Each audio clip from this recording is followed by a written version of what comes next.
Hello dear students, welcome in Dream High academy.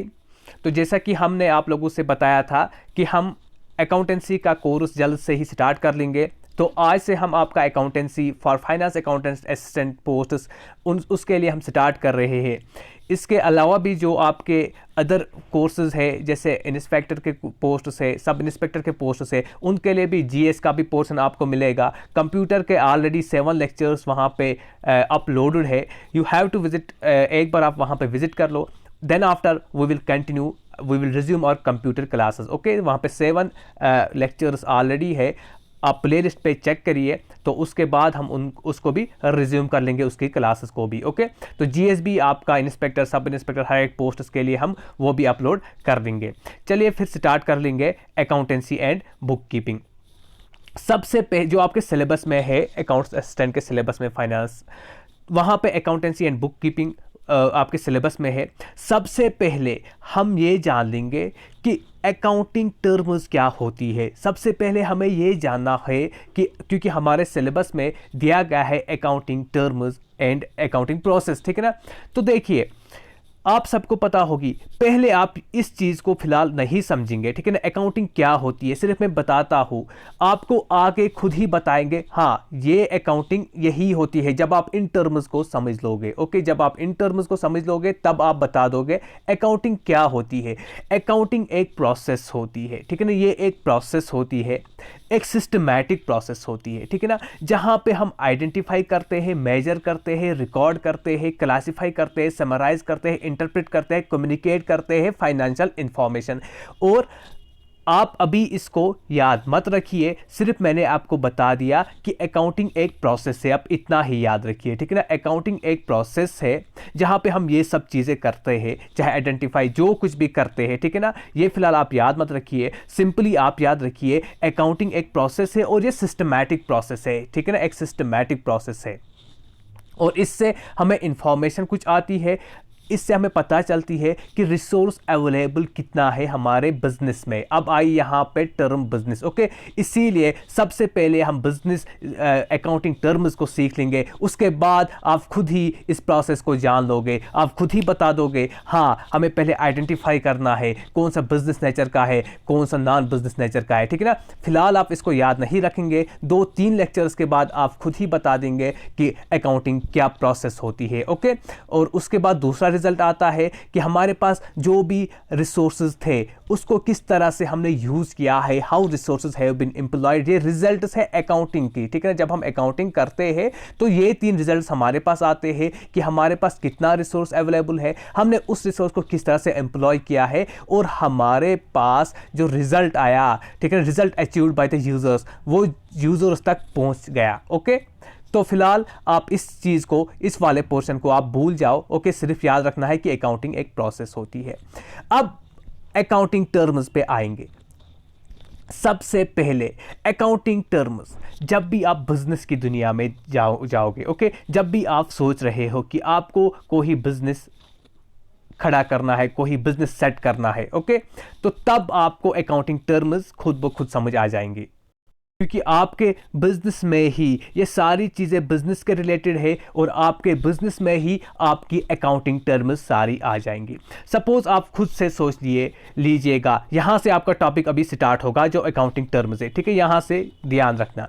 Suppose आप सोच रहे हैं कि आपको एक बिजनेस सेटअप करना है, ठीक है ना, एक बिजनेस आपको खड़ा करना है, लेकिन जब यूं ही आपको बिजनेस का कंसेप्ट आता है, जब भी आप सोच रहे हो कि हमें कोई बिजनेस खड़ा करना है, the first and foremost thing होती है कि आप बताते हो, आप सोचते हो हमारे पास इतना अमाउंट होना चाहिए, ठीक है ना, इतने पैसे हमारे पास होने चाहिए जिससे हम कोई बिजनेस स्टार्ट कर लेंगे, जिससे हम कोई बिजनेस स्टार्ट कर लेंगे, ठीक है ना। आपको जो भी बिजनेस स्टार्ट करना है उसके लिए आपको इन्वेस्टमेंट के लिए कुछ ना कुछ अमाउंट होना चाहिए, और जो भी रिक्वायर्ड अमाउंट है जिससे आप कोई भी बिजनेस स्टार्ट करने जा रहे हो, ठीक है ना, उस बिजनेस की रिक्वायरमेंट्स आपको पूरी हो जाए, तो उस चीज़ को, उस अमाउंट को, जो अमाउंट आपने लगाया अपने बिजनेस पे, उसको हम कैपिटल बोलते हैं, ठीक है। यहाँ से स्टार्ट हुआ आपका टॉपिक। सो क्या होता है, सपोज आपने कोई शॉप बिजनेस खोलना है, स्टेशनरी का बिजनेस खोलना है, ठीक है ना। तो जो भी चीज़ आपको वहाँ पे लगेगी, ठीक है ना, बिजनेस खड़ा करने के लिए, उसके लिए कुछ ना कुछ अमाउंट होना चाहिए, आप लोगों के लिए कुछ ना कुछ मनी होनी चाहिए। उससे ही आप उन चीज़ों को एक्वायर कर सकते हो, उससे ही उन चीज़ों को आप बिजनेस का बना सकते हो, ठीक है ना, ओन कर सकते हो उन चीज़ों को, और वो बिजनेस के लिए आगे बेनिफिट्स देंगे, ठीक है ना, फाइनेंशियल बेनिफिट्स आ जाएंगे। आप उन चीज़ों को सेल करोगे जो भी है, ठीक है। फिलहाल आप याद रखो कि वो अमाउंट जो आप बिजनेस में लगाते हो, ठीक है, बिजनेस की रिक्वायरमेंट्स को पूरी करने के लिए, उसको आप कैपिटल बोलते हो, उसको आप कैपिटल बोलते हो। लेकिन एक कंसेप्ट है, ये भी हमें प्रिंसिपल्स में आगे पढ़ना है। बिजनेस एक कंसेप्ट है, बिजनेस एंटाइटी कंसेप्ट, और ये कंसेप्ट क्या बोलता है कि business and businessman are two separate persons, ठीक है ना। फिलहाल मैं यहाँ पे सोल प्रोप्राइटर की बात कर रहा हूँ, पार्टनरशिप पे अभी मैं नहीं आया, सिर्फ सोल प्रोप्राइटर के बिजनेस को मैं देख रहा हूँ, ठीक है ना। तो आपका कैपिटल क्या है? कैपिटल जब भी मैं टर्म यूज़ कर लूँगा तो आपका दिमाग में आपका मतलब आपको एक कंसेप्ट डेवलप होना चाहिए। ये वो अमाउंट है जो बिजनेसमैन ने इंटर किया है अपने बिजनेस में, बिजनेस को स्टार्ट करने के लिए, ठीक है ना, बिजनेस को स्टार्ट करने के लिए, बिजनेस को बूस्ट करने के लिए और बिजनेस की रिक्वायरमेंट्स को पूरी करने के लिए जो भी अमाउंट बिजनेसमैन ने इंटर किया है, उसको हम कैपिटल बोलते हैं। और इसी कैपिटल से हम बाकी सब चीज़ें बिजनेस की एक्वायर करते हैं। तो यहाँ पे मैंने आपको बता दिया कि बिजनेस एंटिटी कंसेप्ट की वजह से बिजनेस और बिजनेसमैन दो सेपरेट एंटिटी है, ठीक है ना, दो सेपरेट थिंग्स है। बिजनेस की ट्रांजैक्शंस अलग होती है, बिजनेसमैन की ट्रांजैक्शंस अलग होती है। क्योंकि बिजनेसमैन ने एक बिजनेस खोला है, तो जब ये इसने कैपिटल यहाँ पे बिजनेस पे इंट्रोड्यूस किया, इसका मतलब ये हुआ कि बिजनेस को लायबिलिटी बन गई towards it is proprietor, towards it is owner, ठीक है ना। बिजनेस को ये अमाउंट अब लायबिलिटी, क्योंकि ये बिजनेस का अपना अमाउंट नहीं है, ये बिजनेस ने कहीं से लाया है। कहाँ से लाया है? अपने ओनर से, प्रोप्राइटर से, ठीक है ना। तो ये बिजनेस की लायबिलिटी बन गई। बिजनेस की लायबिलिटी है कि ये कैपिटल वो बिजनेस की लायबिलिटी बन जाती है capital towards his proprietor. Okay, so यही लिखा है मैंने, it is a liability of business towards the proprietor, ठीक है ना। कैपिटल को ओनर्स इक्विटी भी बोला जाता है।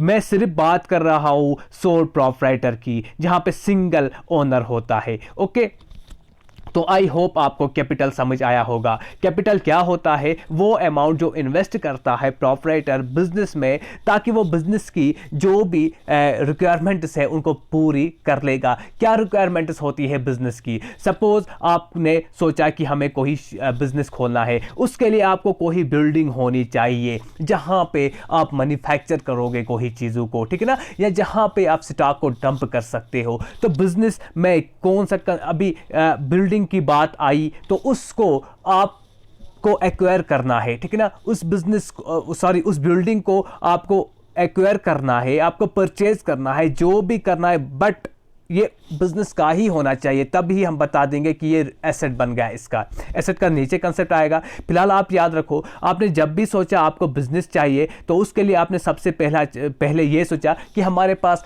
ज़मीन होनी चाहिए और फिर बिल्डिंग भी होनी चाहिए, ठीक है ना, फर्नीचर्स होने चाहिए, स्टॉक होना चाहिए, जिससे हम बिजनेस को बढ़ा सकते हैं। ओके, तो आपने अभी अपना बिजनेस स्टार्ट किया, अमाउंट इन्वेस्ट किया, आपने कैपिटल आपने बिजनेस में लाई। अब इन चीज़ों से आप क्या कर लोगे? इन चीज़ों से आप एसेट्स को परचेज कर लोगे, ठीक है ना। एसेट्स क्या होते हैं? यही land, building, machinery, stock, furniture, जो भी चीज़ें आप लाते हो बिजनेस में, ठीक है ना।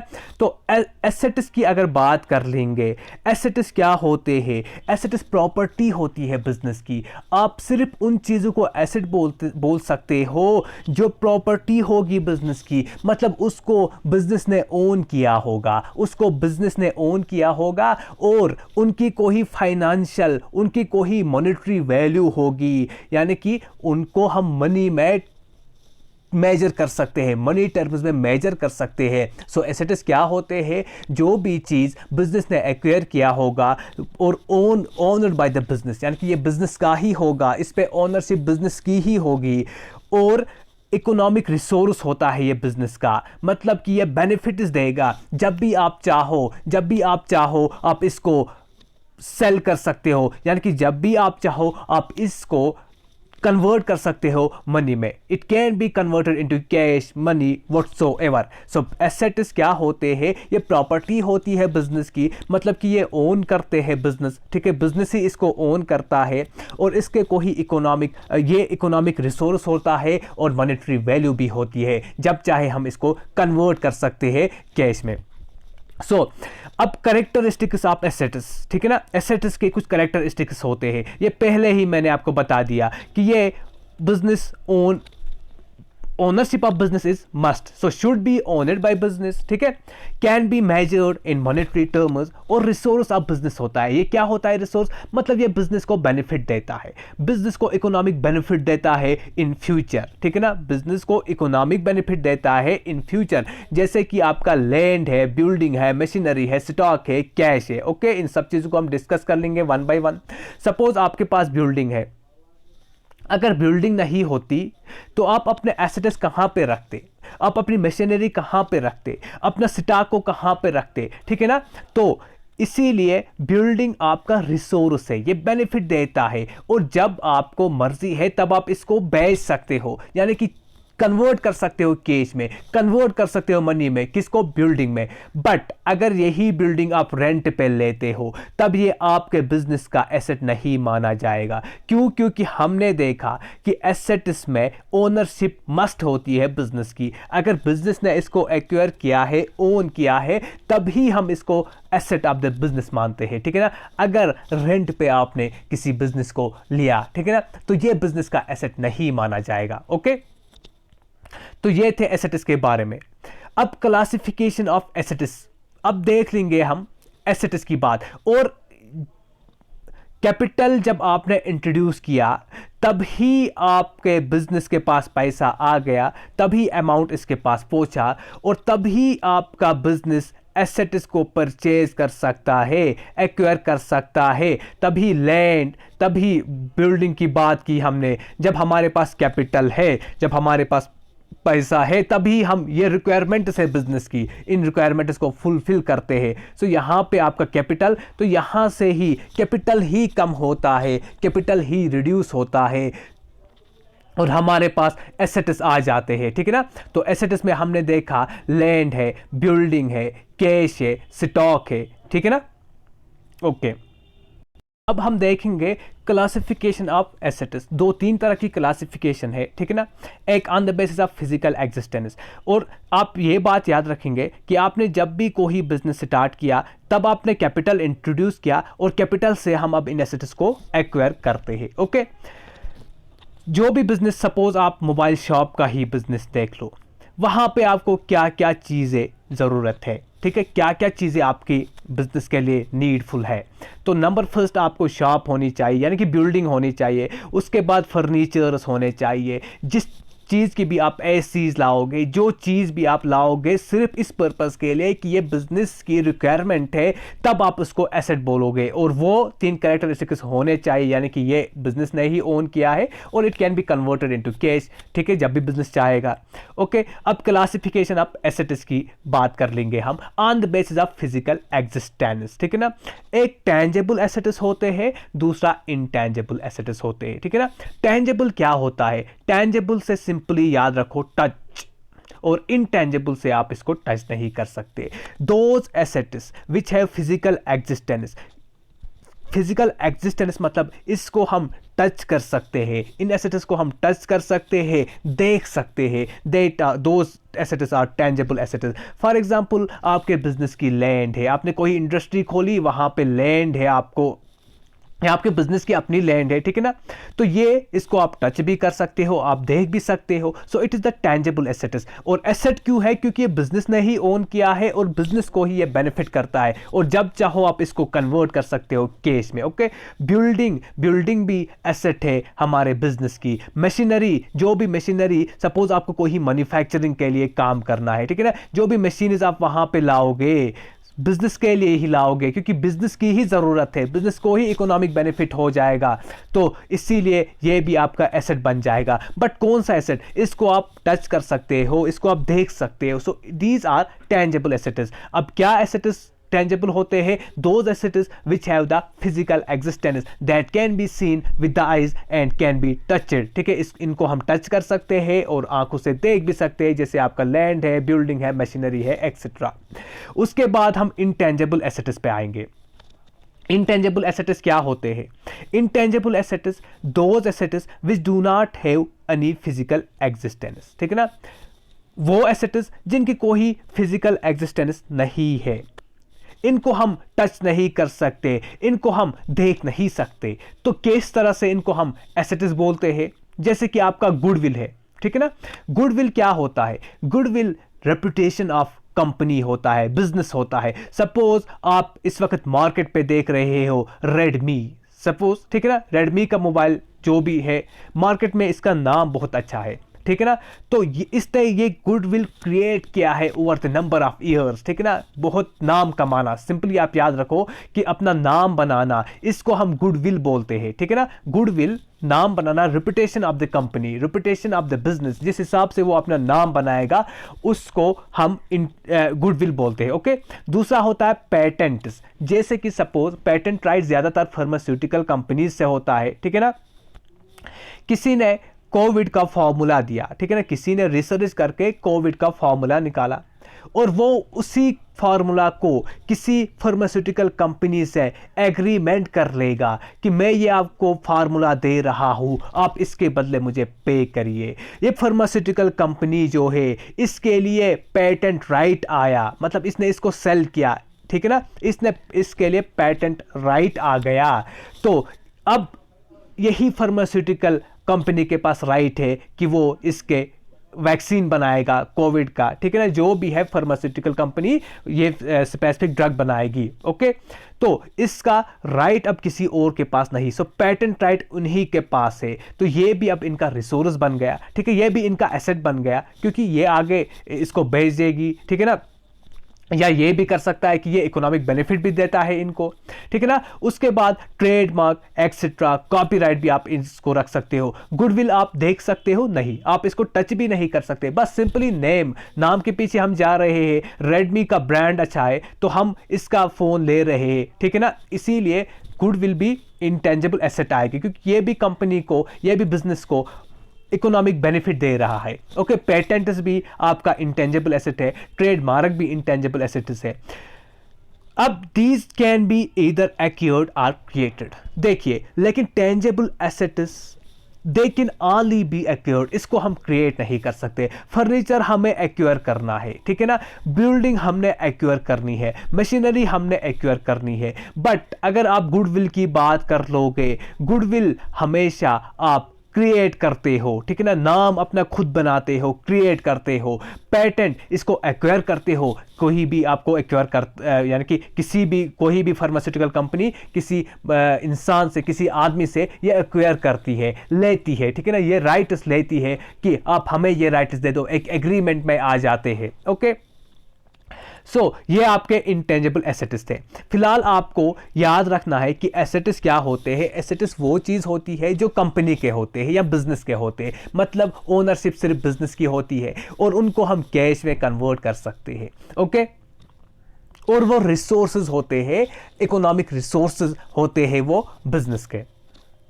अब गुडविल की बात छेड़ी हमने यहाँ पे, थोड़ा इसकी भी टाइप्स हम डिस्कस कर लेंगे। गुडविल की 3 टाइप्स है, रादर 4 टाइप्स है, सॉरी, ठीक है ना। Dog goodwill, cat goodwill, rabbit goodwill और रेड गुडविल। देखो, डॉग गुडविल क्या होती है?